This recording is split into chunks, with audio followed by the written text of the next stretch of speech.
We come to the 19th presentation in this year of Parayana, the way across, or the way above, the way beyond, that there is, in fact, by now, on this planet, in terms of civilization, a veritable, well-explored path in terms of this planet. What has never been fully explored is going off-world, off our planet. And the first geography of that exploration is our star system. And that geography of the star system means that we are moving into what used to be called, and was accurately called, a high frontier. The high frontier is off-planet, off-world, but still within our star system, and yet leading is a vision scalar that has always reoccurred in civilization, and that vision scalar is for all of the stars that one can see, and because of advances over the last century, just been a century, beyond what stars we can see. And by 2014, we're able to look with new qualities of seeing that give substance to the vision that has been there for some while now. What is being built in the Atacama Desert of Chile on an international cooperative basis, the great telescopes that are already there and working, the large 4 telescopes, each one of them 8.3 meters in diameter, are able to work individually or in tandem, or have connections with other universities around the world, around the planet. But they all, as far as that has gone, as remarkable as it has gone, are going to be dwarfed in about 6 years' time. 5 or 6 years. By 2019, 2020, let's say 2020, so that we have a way to see that gaining 2020 vision is now going to be available for actual sight, physical sight. A whole mountaintop has been leveled, and on this leveled mountaintop, quite extensive, dozens and dozens and dozens, scores of acres of desert land, is being built a very, very powerful telescope called Magellan. And the Magellan telescope will have an Earth-based, better called the planet Terra, a terrestrial-based telescope that will have 10 times the resolution of the Hubble telescope. It will be enormous, incredibly huge.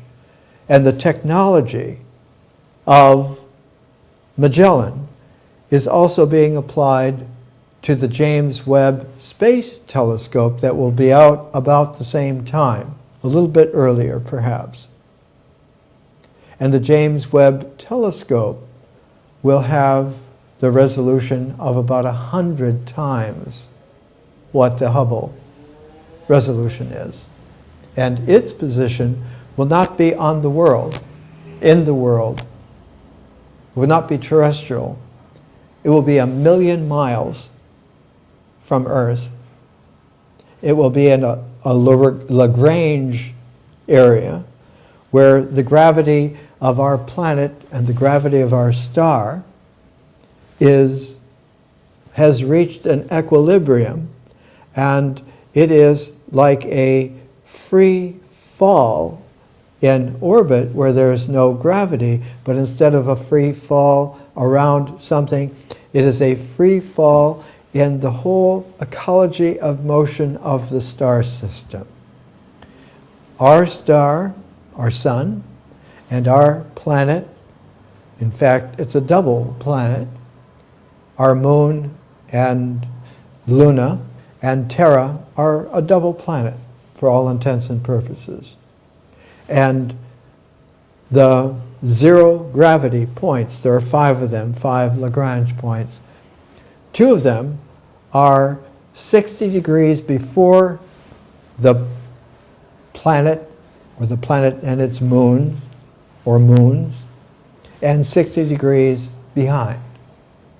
And at those Lagrange points, whatever finds its way there, or in our case, for the first time placed there, will last as long as the star system lasts.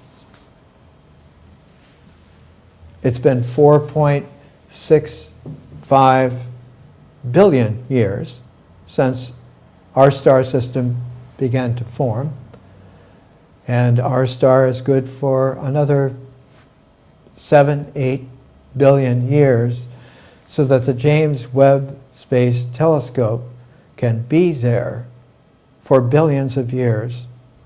I hope those who are finding their way to hearing what is being said will appreciate that this is a scalar that goes off any kind of chart.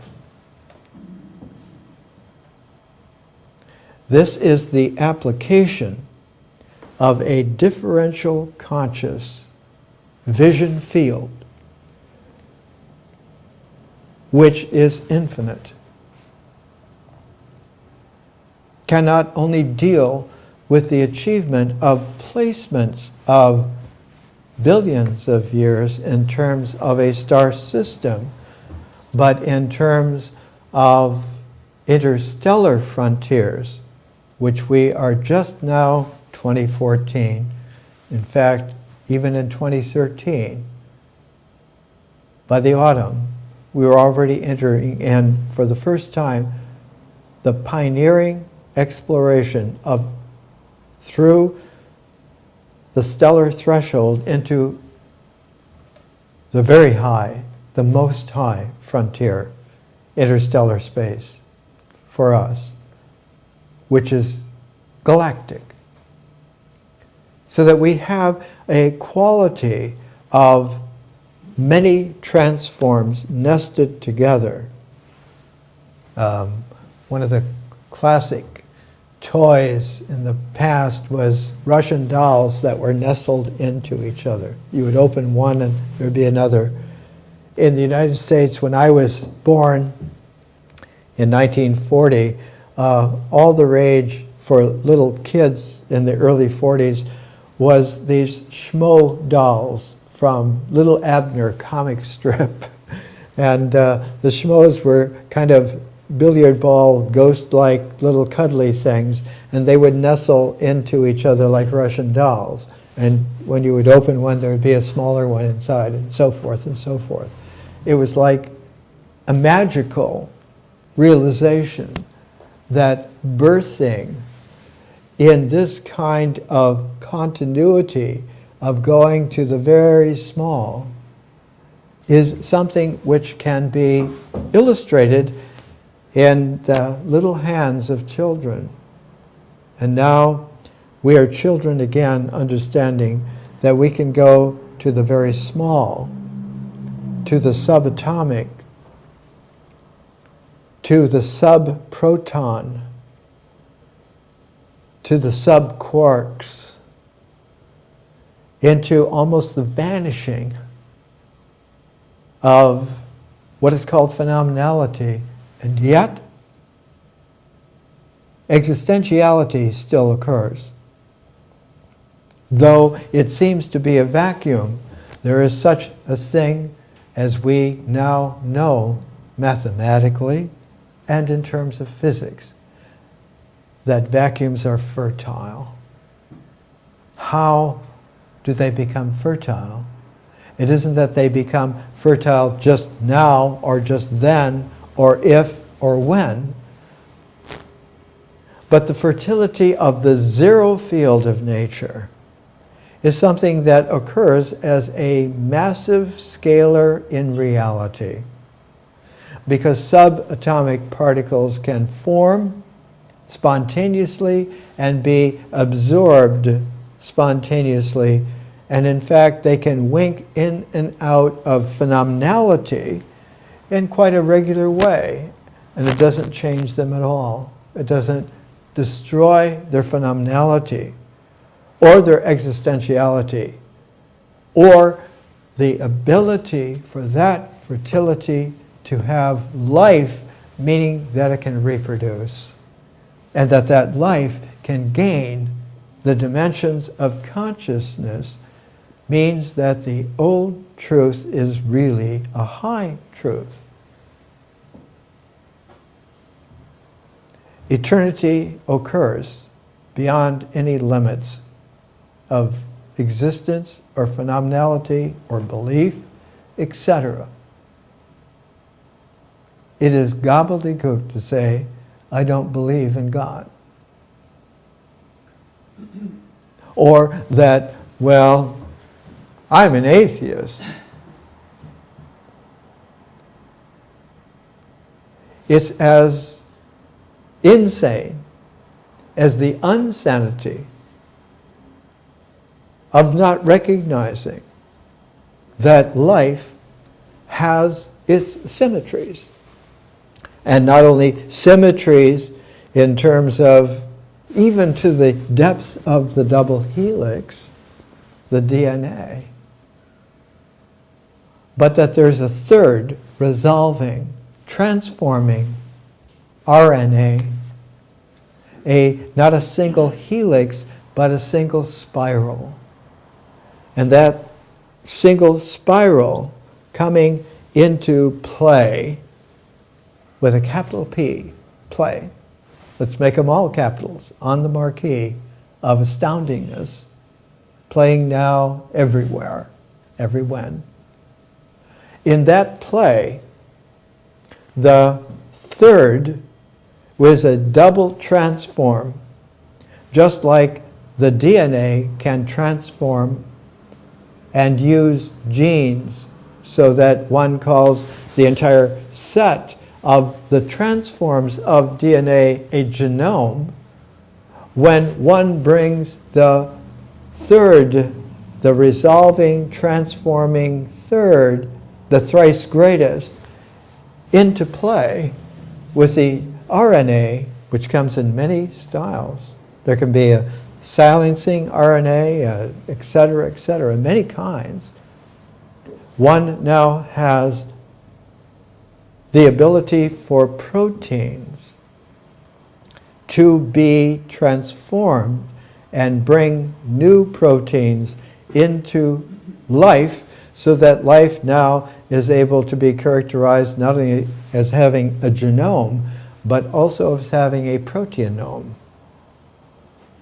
And while the genome was begun to be accessed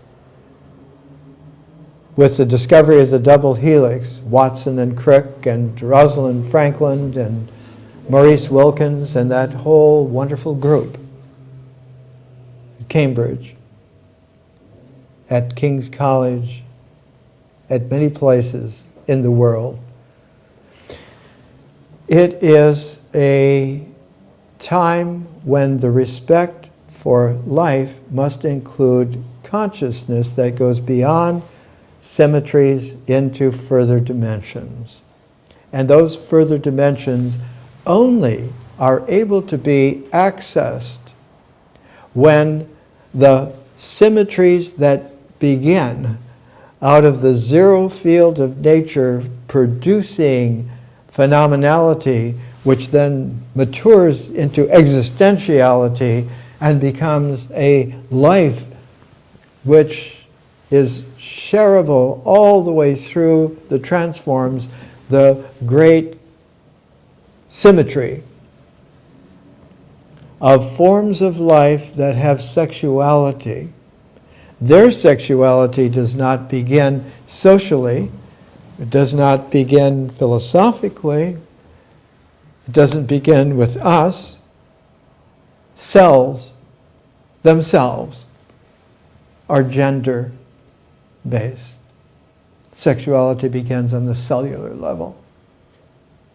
And there are plants that have sex, as well as all kinds of animals, as well as all kinds of beings, and consciousness itself, into its dimensions, has this ability to have a sexuality which has a play which is not only sanctified and sacred, but is holy because it has the differential conscious infinite field and the zero nature field playing together in a grand mirror symmetry.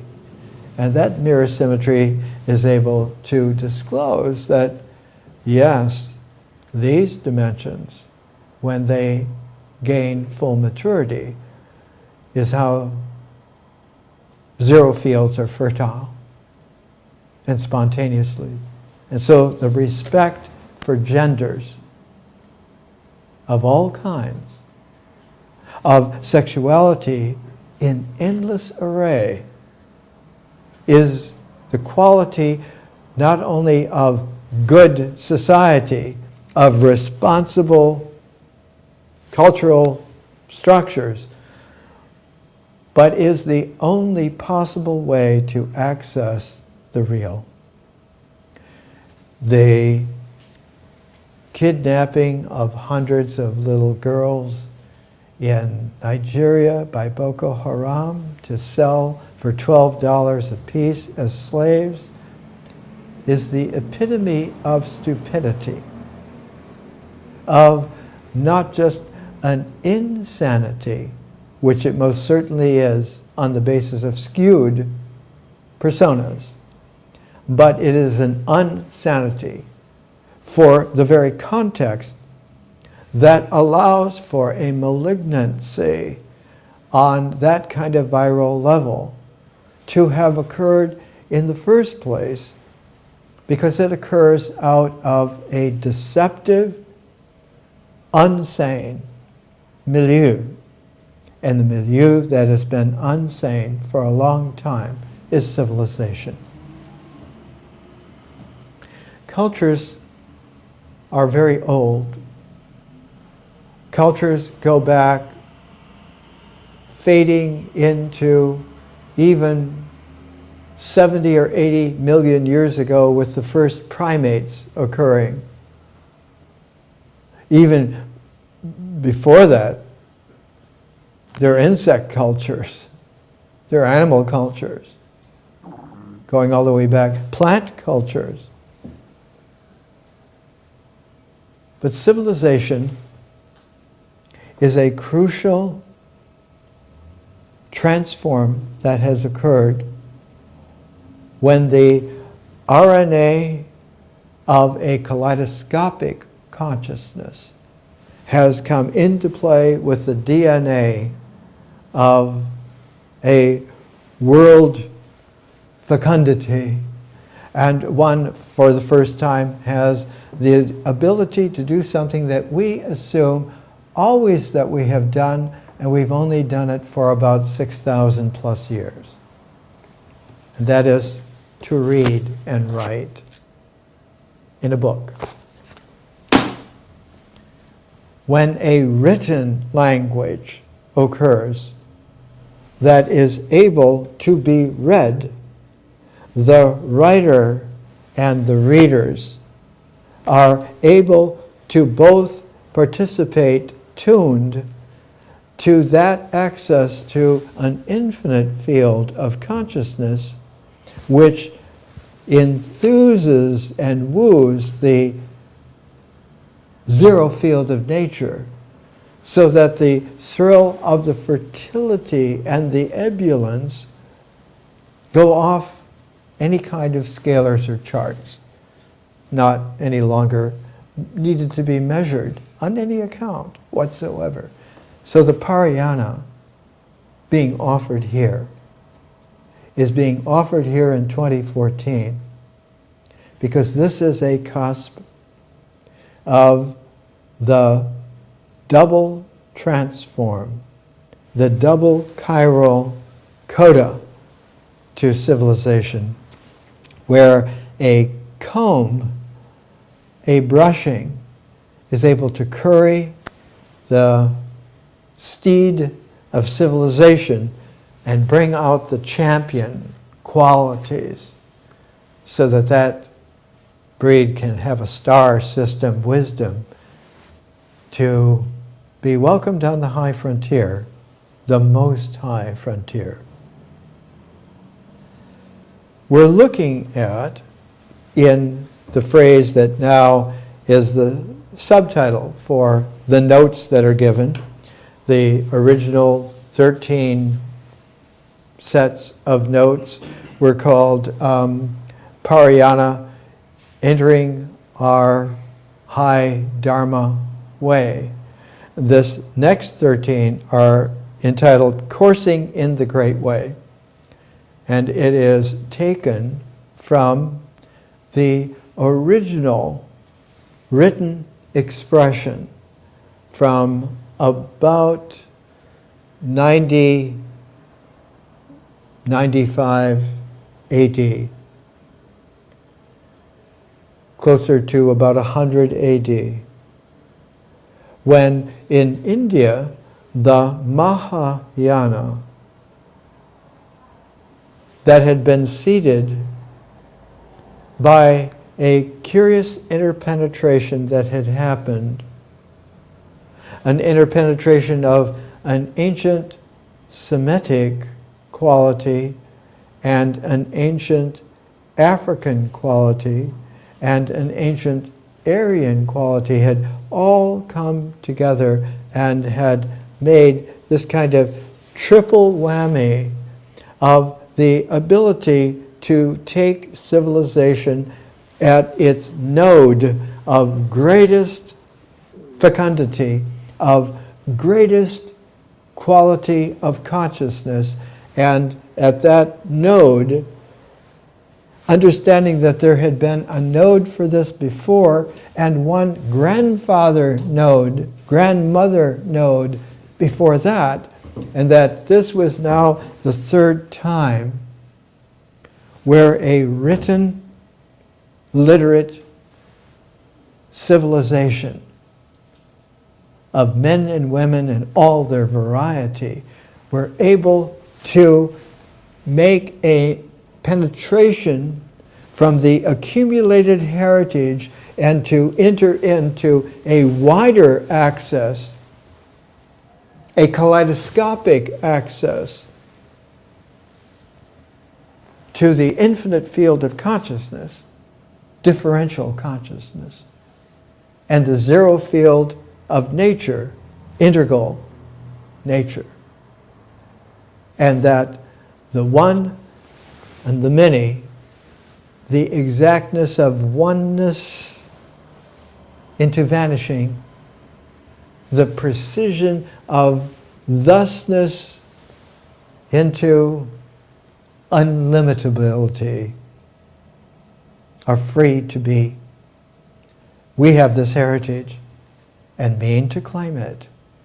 We're going to take a little break, but first I would like to come to this document, The Tale of Sinewy, published by the Oxford World's Classics in paperback. When those who are getting the notes you will find as the 10th illustration the cover of this particular document. And this particular document, the Tale of Sinewy, was written as the author here, the translator, R.B. Parkinson.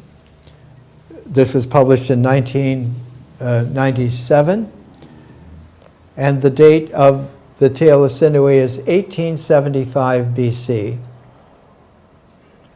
In approximate dates, I should think that the more preferable date is about 1925 BC, because there was a great wave from the 2000 BC carrier wave. By the time of 3/4 of a century through, by 1925 BC, great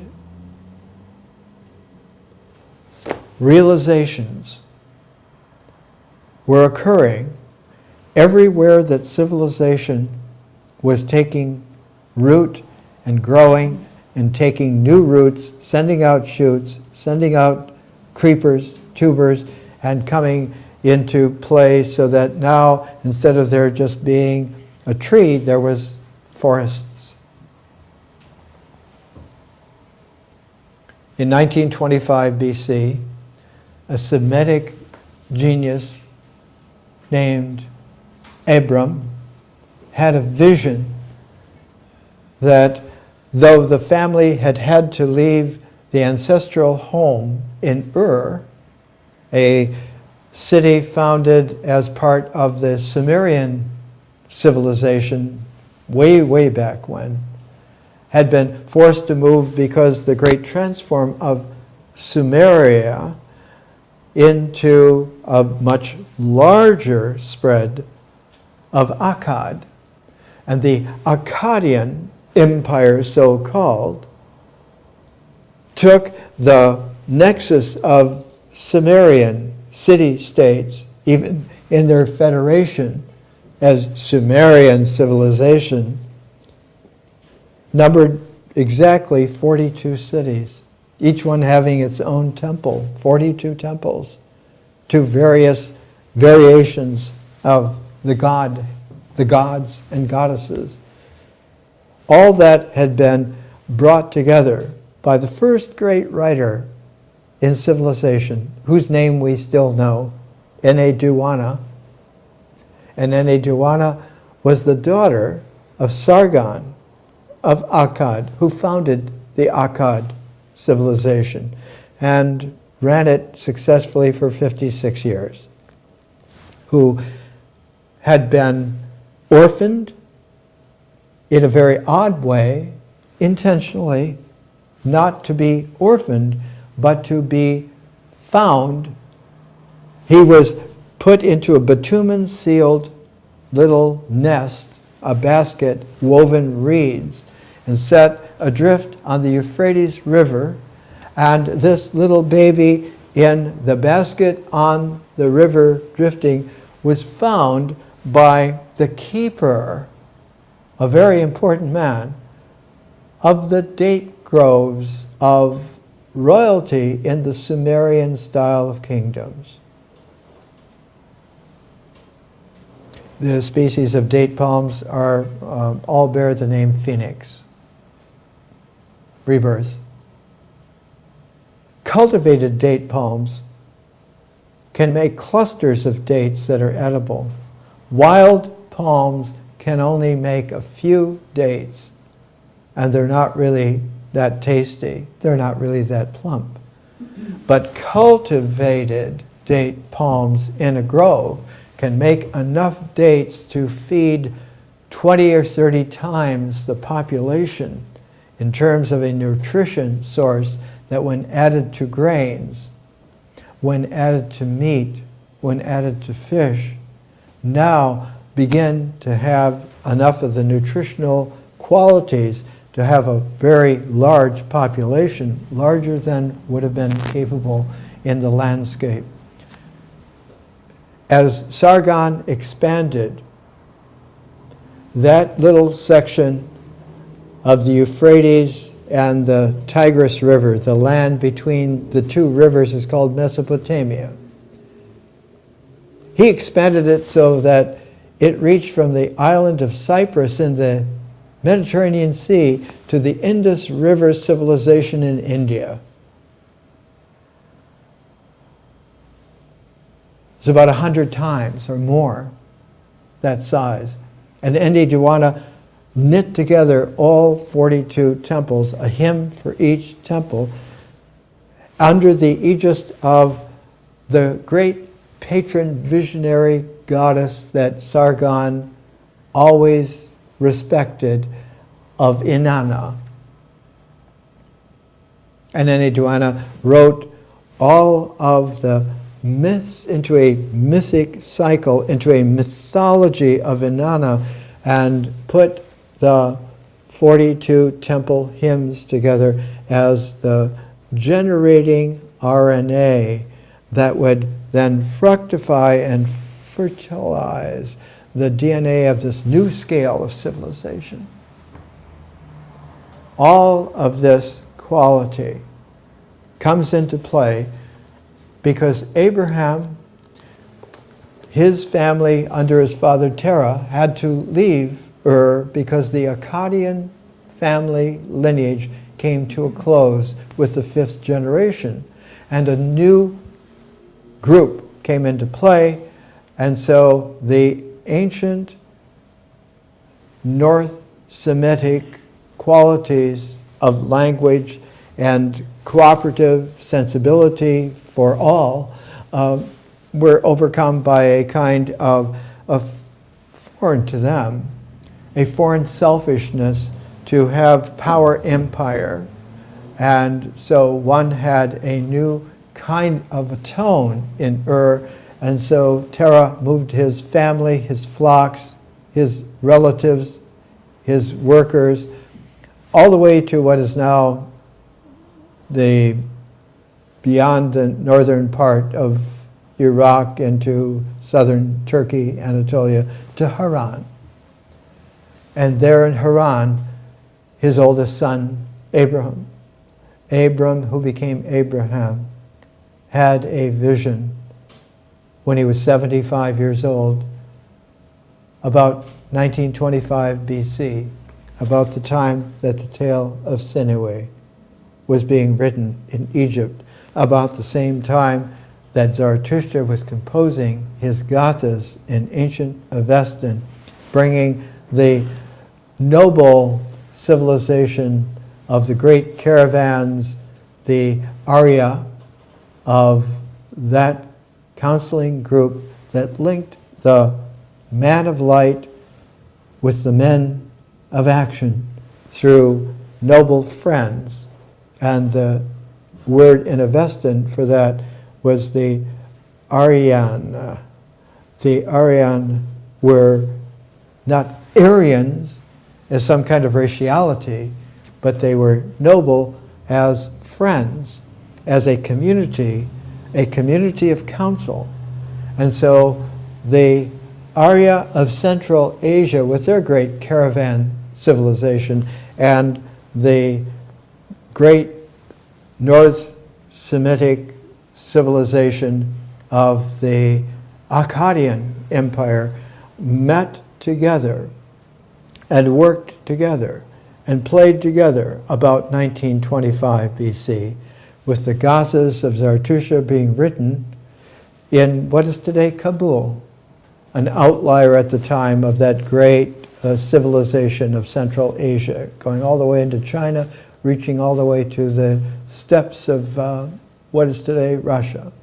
And so those two great caravan civilizations met in a quality that we call now here the reference wave, that would be the reference for the next carrier wave.